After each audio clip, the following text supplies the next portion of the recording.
Hello guys! So I'm here with Coach X. Hello! Ayan, so meron kaming introduce ngayon na fund management program via Vantage. I think ito na yung magiging start ng pag-shift ng TNT ng channel na to. Wala na sigurong let's go to, no? Iba na to. So para sa mga hindi nakakaalam pa, Coach X, ano ba yung pinaka-concept ng fund management? Okay, sige. So, I think nakakapaggawa tayo ng video dati about yung copy trade. Diba? Yan, oh. Yun. So, actually, very similar lang yung concept sa copy trade. Siguro yung only difference lang is more professionally done siya. Okay. Mas may sistema. Kasi doon sa copy trade, ang mangyayari parang social trading lang yun eh. So, meron akong account. And then, kunyari may account ka, ikakabit mo lang yung account sa account ko. Then, whatever trades na gagawin ko, nami-mirror lang siya. Which actually same lang naman din sa fund management na platform na gagamitin natin. Pero mas may sistema, so mas kaya siyang i-monitor, mas maganda yung mga reports, and then at the same time, mas kayang i-monitor din from the end ng investor. So, I would say, compared lang sa kung medyo social yung copy trading, yung gagawin natin sa fund management, mas professionally made lang siya. Ayan, sige. So bago tayo mag-dive deep dyan, Coach X, kasi I'm sure may mga nagtatanong, no? Ano yung pinaka-encourage sa atin na mag-shift, na mag-focus more on dito sa The 30-Minute Trader, dun sa fund management program natin? Okay. Ako kasi, matagal ko na gustong gawin yan, sa to lang. But ang nakikita ko kasi, di ba, nagko-coaching tayo. Madami kasi tayong students na hit na yung goals nila din. Pero nagtatanong na rin sila kasi ano yung next? What's next? What's next? So, di ba, pinapa-prop firm namin, and then yung iba na tinatamad, tapos may mga iba din yung mga prop firm, hindi binigyan ng account. So, may mga ganyang ano din. So, naisip ko din na, ano nga yung next pagkatapos? Kasi parang ayoko din na mag-stop yung learning and mag-stop yung parang ascension. Correct. So, ascension not only ng students but also ng pinaka-company natin. Yung, kumbaga tayo din as coaches. So, nakita ko yung opportunity para dyan. Ikaw ba? Ano ba yung Correct. thoughts mo dyan? Ang pinaka, naman natin, vision natin, di ba, is gamitin talaga yung forex trading to multiply the wealth of people para rin makapag-focus sila on what truly matters, di ba? So, mga passion nila, like mga business ba passion nila, or mag-travel, or spend time with their family. So, yun pa rin naman, papunta pa rin tayo dun sa vision na yun. So, different ka lang na vehicle. So, gusto kasi natin, katulad ng sinabi mo na yung mga students natin na mga nag-e-excel, mabigyan sila ng platform or ng vehicle para mapurso talaga yung gusto nilang maging full-time trader or maghawak talaga ng mga malalaking funds. Oo. Diba? Exactly. Kasi yun nga, parang what's next? Diba? So, at least meron na tayong mga pool ng students. Usually kasi nangyayari, Coach X, diba, parang naging successful na, magaling na, no, wala na. Oo. Diba? Nagsasarili na sila. So, lagi nga, tanong nila, what's next? So, at least mabigyan natin sila ng vehicle to inspire more people. And syempre, makatulong din tayo sa mga fellow human natin. Diba? Hindi lang basta Filipinos kasi international to. Tsaka I think isa sa mga naging issues, not really issues, no? Pero syempre capital ang pinag-uusapan. So sometimes medyo maliliit yung starting capital talaga ng most people. So if makakapagbigay tayo ng avenue to parang mag-trade ng mas malaking funds. Correct. Feel ko mas nakaka-empower yan. Yes. So yun yung goals din. Yes, So parang ang nangyayari rin kasi parang Coach X, no? Tuturuan din natin sila nga mag-diversify through this platform, di ba? Kasi parang yes, pwede ka mag-manual, tapos meron ka rin isa dito na tawag natin yung PAM, is yung Percentage Allocation Money Management. So parehong gumagalaw, ito super low risk, ito pwede mong ilagay yung risk na gusto mo. Usually kasi ako, Coach X, di ko alam sa'yo, nung nagsisimula talaga ako ng Forex sa may maliit capital ko, bomba lot size talaga ginagawa ko. Bomba na bomba dapat yan. Kasi parang I think hindi lang ikaw, lahat naman natin nagsimula ng ganyan. so parang ang goal talaga natin doon mag 20%, di ba, mag 30%, kasi gusto natin mapataas yung capital natin. Kasi ako honestly hindi pa ako familiar nun sa prop firm. Parang naririnig ko pero hindi ko siya pinapansin. Parang yung panahon nga natin wala eh. Hindi siya marketed. Hindi ko alam, basta yun. So ang ginagawa ko is simula sa maliit, try talaga unti-unti mo i-compound, alam mo naman na.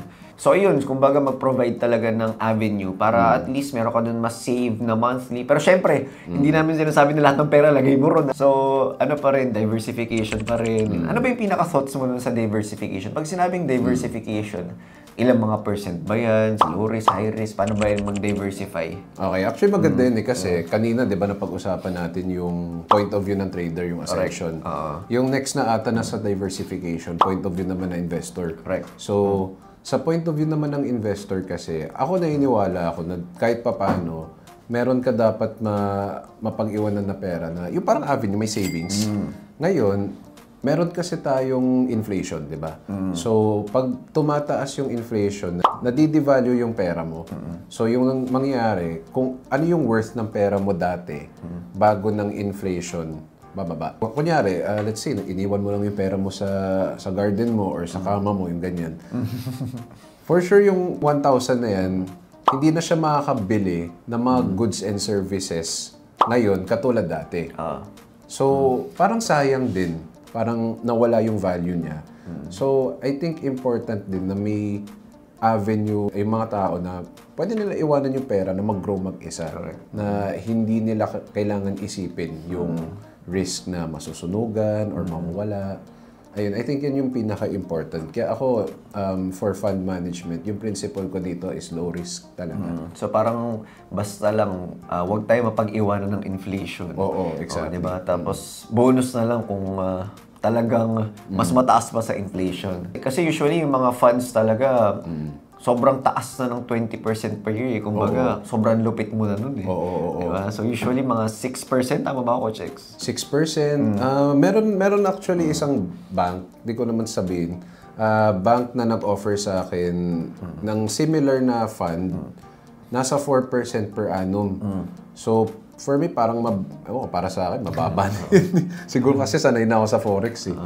So, for me, mababa na yan. Pero I think halos ganyan din yung market rate eh, 6%. Mataas na yung 10% eh. Actually, mataas na yung 10%. So actually, kung ako nga, kung may pag-iiwanan lang ako na may sure 10% per year, okay na ako. Mas lalo na malaki yung capital. So, kung yung capital mo nasa, 1 million, ganyan, okay na rin yung 10% per annum. So, yun talaga yung plan natin, no, Coach X. Kumbaga, hindi talaga tayo mag-5 to 10% per month dito. Diba? So, more on low risk talaga and preservation of capital. Yung I think naging kasi, like dito sa Forex, makikita mo madami kasi nagmamanage ng fund or yung copy trade, for example. Ano siya matataas talaga yung return. Like for example, 50%, may mga 100 to 200%. Pero what people fail to look at is yung risk na kailangan mo muna kainin bago makakita ng ganyang kalaking returns. So, meron kasi tayo sa Forex, diba? Meron tayong tinatawag na drawdown. So, for those who aren't familiar, yung drawdown, it refers to yung loss na kailangan mo muna kainin na i-compare mo dito sa potential profit. Correct. So, ako, principle ko, di ko alam sa ibang traders, pero kasi kanya-kanya style yan eh. Ang pinakagusto ko sana is drawdown ko or yung potential percentage na loss ko mas maliit kaysa sa accumulated profit ko. Pero syempre, ang nakikita mong 50%, 100% kadalasan, mas malaki pa yung drawdown kaysa sa doon sa potential profit. Which ako okay naman. Pero kailangan maging aware lang yung tao. Yun. Kasi sobrang laki ng risk no kung talagang umaabot ka sa 50% drawdown, 80% drawdown. So, hindi malabo na masunog yung account kapag ganun yung nangyayari. So, yung mangyayari, baka masunog pa muna bago ka magka-profit. Correct. Yan yung magiging problem nun. So, yun talaga yung pinaka-iniwasan natin no, na masunog. Actually, 99.9% wala talagang way na masusunog to. Kasi napakalit lang ng risk. And talagang kinikip ko yung risk na ganyan. So that in a way, gusto ko i-match yung market standard when it comes to low risk, tsaka yung decent returns. Correct. So at least alam ng tao, pwede kong iwanan yung pera ko dito. Pwede ako matulog na maayos. And at the same time, pwede ako ma-expect na mag-grow yan at the end of the year. Nang hindi ka kinakabahan na baka wala na, no? Oo. Yung ayaw talaga kasi natin is chine-check nila yung araw-araw. Like nangyari sa trade ko, ganyan. Paano kung 50% drawdown na, yung mga ganyan. Yun yung ayoko mangyari din. Tie-in sa vision natin, yung you get to do the things that matter. Correct. Usually kasi parang ang habol ng iba is, kunyari gusto nila maglagay ng $200, tapos gusto nila kumita ng $100 per month. Diba? So medyo challenging siya. Actually, tinatanong din ako ng mga students, Coach, EA ba yan? Or meron ba kayong EA? Well, meron naman talagang mga EA na nag-work and mga low risk din. Pero sa tingin ko, hindi naman ako talaga expert ng EA, pero sa tingin ko, very important pa rin na pag meron kang EA, ganun din, binabantayan mo din. Oo. Diba? So, kaya kami, sobrang manual trading din talaga. Oo. Yung masasabi kong, okay naman ako sa mga EA. Kumbaga may disadvantage din yung EA kesa sa tao talaga yung nagtatrade. Kasi sa Forex kasi, Funda, meron kasi tayong tinatawag na business cycles or yung mga market cycle. May mga market cycle talaga. Like for example, August ngayon, sobrang pangit yung market. Yung mangyayari dyan ay hindi usually gagana yung mga strategy na usually gumagana sa other times of yung cycle. Possibly because emotional yung mga tao sa sa etong next few months na to. Parang ganyan kasi ang daming changes sa market, may election, mga ganyang bagay. Yung thing kasi dyan is yung EA, hindi usually dinidetect yan. And ang EA kasi, unless may sobrang sophisticated na EA, pero nakakita ko wala pang ganyan eh. Yung mga EA, usually dinidetect nila yung mga pattern. And then, kapag may pattern, sabak agad. So, compared to yung tao talaga, alam niya kung kailan kung kailan yung mga cycles na gumagana yung strategy niya, alam niya yung cycles din na hindi gumagana. Correct. So, in a way, sa tao pa rin, safer pa rin siya. Correct. Oo. Kaya usually, mga may alam talaga sa EA, talagang nagtutweak din talaga sila. Oo. And I think sila din, nagre-recommend na, like, let's say, yung EA follower. Kapag di nila kaya, mag-manual. Kasi alam ko, kahit naka-follow ka ng EA, pwede ka mag-manual. Okay. Exit, mga ganyang bagay. Pagdating naman dun sa mga students natin, Coach X, na pag-usapan natin, pinaka-vision talaga natin is mag-create ng maraming fund managers, di ba? Kasi marami talaga tayong professionals dito sa Pilipinas na kahit na 30 minutes a day, hirap na hirap sila makahanap. Actually, diba? So, kaya talagang gusto natin mag-develop ng mga fund managers na professional, na mga expert talaga. Di ba? Na sobrang galing talaga maghawak ng funds, magaling sa risk management. Siyempre, pagdating sa technical economics, sobrang rin sila. Kumbaga, meron din silang knowledge. Di ba? So, explain din natin sa mga nanonood yun, paano natin tinuturuan yung mga students on the 30-minute trader na from zero knowledge papunta dun sa pagiging platform trader, then fund manager. I think yung pinakauna talaga basics which actually tinuturuan na natin sa course. Yung kailangan kasi daanan yung basics na na steps. And then I think yung pinaka-important bago umabot sa pagiging fund manager is kailangan may sariling strategy na yung trader. So that alam niya yung sarili niyang diskarte. The rest na tinuturuan ko, kasi nung first time ako nag-copy trade, napansin ko kasi sobrang iba yung risk management. As in, hindi na ako pwede mag-bomba lot size, hindi na ako pwede magtira na kahit ano. Kailangan talagang pili lang talaga trades ko. That's one. Kailangan super duper filtered na A-setup lang. Kasi syempre, yung reputation ko on the line. Tapos, isa din is, hindi na ako pwede kunyari, kasi sa live account, kahit naka-losing streak ka, pwede mo rin i-double down yung yung next trades mo. Kung ginagawa natin yung dati, di ba? Kunyari, natalo ko yun, double down natin, malay mo sa next. Kasi syempre, live account mo so may accountability ka sa sarili lang. Sarili lang yun. Pero here, may accountability ka sa ibang tao din na nagka-copy. So, kailangan mas tight pa yung risk management mo. Correct. So, ang mangyayari dyan is once, like let's say, proven na strategy ng isang trader and then napagdaanan yung buong process, yan yung ituturo na yung mga matinding risk management, matinding rules of the job, mga ganyan. So, dun na siya papunta para maging professional. Oo. Tapos ang pinakamaganda pa dun is kasama siya sa mastermind natin. Oo. Diba?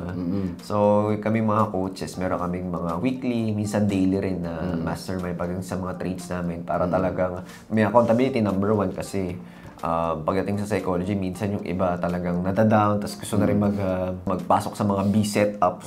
Ganyan, di ba? Yung iba naman, may mga magagandang setups na pwede nyo i-share. Si Coach X, may mga na-share siya pagdating sa mga economics. Madaling araw, mga ganyan. Ayan, so at least lahat kami nagkakaroon ng info. And from there, talaga nakakabuo ng kanya-kanyang mga A+ na setups.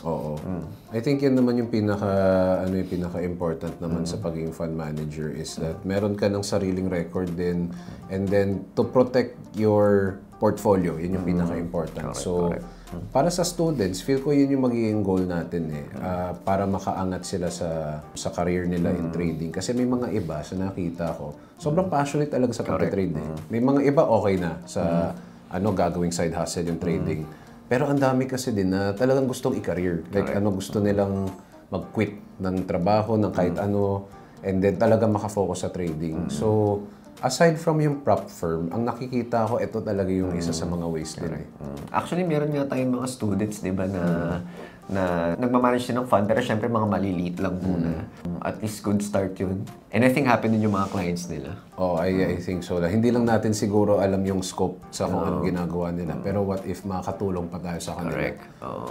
So yung iba rin parang, di ba, may hinahire din ng mga brokers, di ba, para sa mga analysis ng mga charts, ganyan. So, sobrang daming opportunity talaga sa forex trading. Actually, madami nga. Hindi lang natin nakikita kasi ang hirap yung first part Yung learning, yung talaga pinakamahirap Pero once na tapos mo na yung first part, may strategy ka na, proven strategy na nag-work para sa'yo. Kahit saan pwede ka pumunta Sa broker, pwede ka pumunta, pwede ka mag-copy trade, pwede ka mag-PAM, and pwede ka mag-prop firm. Ayun, lahat. Pwede ka rin magturo, di ba? Marami rin tayong mga students ngayon na nagtuturo na may sarili ng community. Ayan, yun din, isa pa yan. Tapos, once makaturo din sila, edi pwede nga sila mag-bring up yung next generation ng mga pwedeng magkaroon ng bigger career pa in forex. Yes, so ngayon ang dami na kasing magagaling talaga kahit yung mga bata. Sila Coach Tim, di ba? Yung mga Gen Z traders. Mga bagets talaga mga kayang-kaya. Ang galing bilis ng nila. Actually, feel ko nga, tanda ko na Otits. Tito na. So, sobrang okay talaga yung magiging growth. So, I think kasama to sa, I would say, expansion ng TMT. Yes, Mag-e-expand ng horizon na just to target yung mga, kumbaga kasi tayo entrepreneurs tayo so always looking forward. Yes. So, yun. So, parang may next pa after that. Pati yung mga coaches natin di ba? At nga sila mag-fund Ano manage. na yung next steps. So, yun, I think doon tayo papunta. Coach X, share naman natin sa kanila yung pinaka-long-term vision natin dito sa fund management natin. Ayun, ganda nun. Siguro for me, syempre, as a fund management na entity, syempre gusto natin i-match din yung mga funds dito sa country natin and actually all over the world. Parang make a name for ourselves. Isa kasi sa mga nagda-drive din sa akin personally is, siguro alam mo to yung mga scam na, like let's say, magpapa-copy trade ng sobrang laking pera, sobrang laki ng risk. Like yung sinabi ko kanina, di ba yung parang double yung drawdown compared sa returns. And then yung mga iba magra-rug pull, mga ganyang bagay. Nung nakita ko yun, sabi ko, okay, gusto kong pumasok dito so that magiging mas aware ang mga tao sa kung paano magpili ng fund management na company or fund manager na bagay sa situation nila, sa goals nila, sa values and kung ano yung gusto nila to what matters for them. Kaya meron tayong low risk. Parang yan yung pinaka long-term goal ko. Reach out to as many investors as possible. Meron din tayo sigurong yung educating factor din na kapag pagpapasok ka sa isang fund, hindi lang profit lang yung titignan mo rin kung ano yung risk exposure nun and yung level ng risk na kaya mo ba i-align sa goals mo, mga ganyang bagay. Ayan, so siguro for me yan yung pinaka-vision. Ikaw ba, ano ba yung nakita mo for yung fund management natin? So yun, parang tuloy-tuloy pa rin sa vision natin na parang matulungan talaga yung mga Filipinos and mga people around the world na yun, yung multiplying wealth nila para makapag-focus sila on what truly matters, diba? Sa mga passion nila, sa mga gusto nilang gawin talaga, like yung travel, diba? Spend time with family. Actually, nagagawa naman natin yun sa TMT, no? Like sila Chino, diba? Parang nakailang motor na may siya sa mga rides, eh. Tapos napagawa siya ng business na gusto niya, like yung sa, bully business niya, wala akong sa mga aso, pero ayun. Si Felipe, no? Ayun, si Felipe, naging full-time trader na, and then yung nangyari, nagkasal na siya. Tapos prop firm trader siya, and ginagawa niya yung mga kung ano ng project na gusto niya. May construction, mga ganyang bagay. Correct. So parang kagandaan, hindi nila kailangan isipin na saan ako ano next, yes, so next parang, money ko. Parang flow talaga. Kumbaga, yes, meron kang magandang skill or meron kang vehicle na tumutubo yung pera mo. Tapos from there, yan, magagawa mo yung passion mo, eh. Diba? So parang ako minsan, basketball, di ba? Or sa family, ako pinaka-important lang naman sa akin talaga yung family na masaya, makapag-travel, syempre mabigay yung mga important stuff. Hindi mo kailangan isipin next month, saan ako ng pang-bills, ganyan, di ba? Saka actually, mahirap din maghanap ng trabaho tsaka gigs nowadays, eh. Kasi syempre naman, competitive yung ano natin, eh. Tapos, alam mo naman, daming tao dito. So sometimes, not enough din yung jobs para ibigay. So, from both yung yung from traders point of view din, at least tayo makakapagbigay tayo ng opportunities with yung fund management. So if may mga gustong mag-training maging fund manager, pwede naman tayo mag-offer, and then yung mangyari, yung skills nila as a fund manager, well, sa kanila na yun, eh. Nice. Kahit anong gawin natin, yun, sa kanila na talaga yan. And then pwede nilang tulungan tayo na tulong din sa investors natin. Correct. So speaking of Coach X, no, kapag meron nanonood dito na not necessarily mga full-time trader or sa stocks or sa forex, pero meron ka ng at least 1 year, no, na portfolio na profitable ka, na and gusto mo makasali sa mastermind namin, message ka lang sa page ni Coach X. Ayan, para at least makapag tayo mastermind and makapag-share lang ng mga ideas, di ba? Yung mga best practices natin. Oo, at least pwede na natin ma-meet yung mga fellow traders na interested din mag-follow sa vision natin. Correct. Lahat tayo naman pupunta sa same direction. So marami kasi tayong nanonood dito and marami tayong friends na nagtatanong, meron akong capital dito, may goal ako. So ang tanong, paano ako makakapunta from point A to point B? Paano ko mamamanage tong wealth ko? Paano ba yung diversification na sinasabi mo, Coach X? Okay. So, maganda yan. For me, no, first is, actually, kukuha ka ng percentage ng wealth na yan. Kasi, parati ko naman sinasabi na huwag mo ilagay lahat talaga. Kasi baka kailangan mo rin in the event of something, di ba? Hindi natin masabi. So, at least keep something for yourself na pwede kang makuha na ng emergency fund. Emergency fund yan. Very important. Tapos yung mangyayari, okay, meron kang percentage, may bulk ka dito na pera. Very important is makahanap ka ng fund na align doon sa values mo. So pag sinabi nating values, first is yung goals mo, income goal mo. Ano ba yung okay sa'yo na income goal? And second is, how much risk are you willing to take para makuha mo itong percentage? So once alam mo naman yan, kung magkakasundo kayo ng fund manager mo, edi pwede ka na maglagay dyan. Yan yung ano sa akin ngayon. If gusto mo rin matuto ng forex, edi learn also. So parang yung diversification kasi is sa principle na don't put all your eggs in one basket. So meron kang naiwan para sa sarili mo. Kung meron ka nakakitang fund manager na pwede kayo magkasunduan, maglagay ka dyan. And if you want to manage some of your money on your own, pwede ka matuto din. Ayan. So para sa mga nagtatanong kung paano ba pwede magpa-manage ng funds, ayan. So meron tayong step-by-step guide dyan sa baba. May mga sasagutan ka lang din ng mga questions para alam namin paano ka pwede tulungan. So actually, yung pinaka-process lang niya, no, simple lang talaga. Yung partner broker natin dito is yung Vantage. Ayan. So, gagawa ka lang ng account mo. And then from there, kukonect lang din sa account namin para makasabay dun sa pagtitrade namin. So, yung mangyayari, mirror trading lang siya. So, you actually have your own account. So, basically lang, naka-mirror yung trades ng account ko sa account mo. And syempre, also for yung transparency, meron din kaming i-send sa inyo or i-share din sa inyo na monthly reporting so that alam nyo rin kung ano nangyayari sa loob ng fund. Para may idea kayo, we actually started this program nung May and 4 months na. 4 months na yung copy trading program natin and we were able to get a gain of 8.94% conservatively. So again, if interested ka, click mo lang yung link sa baba. Also, if you have questions, comment ka lang. Kita-kita sa next video. See ya!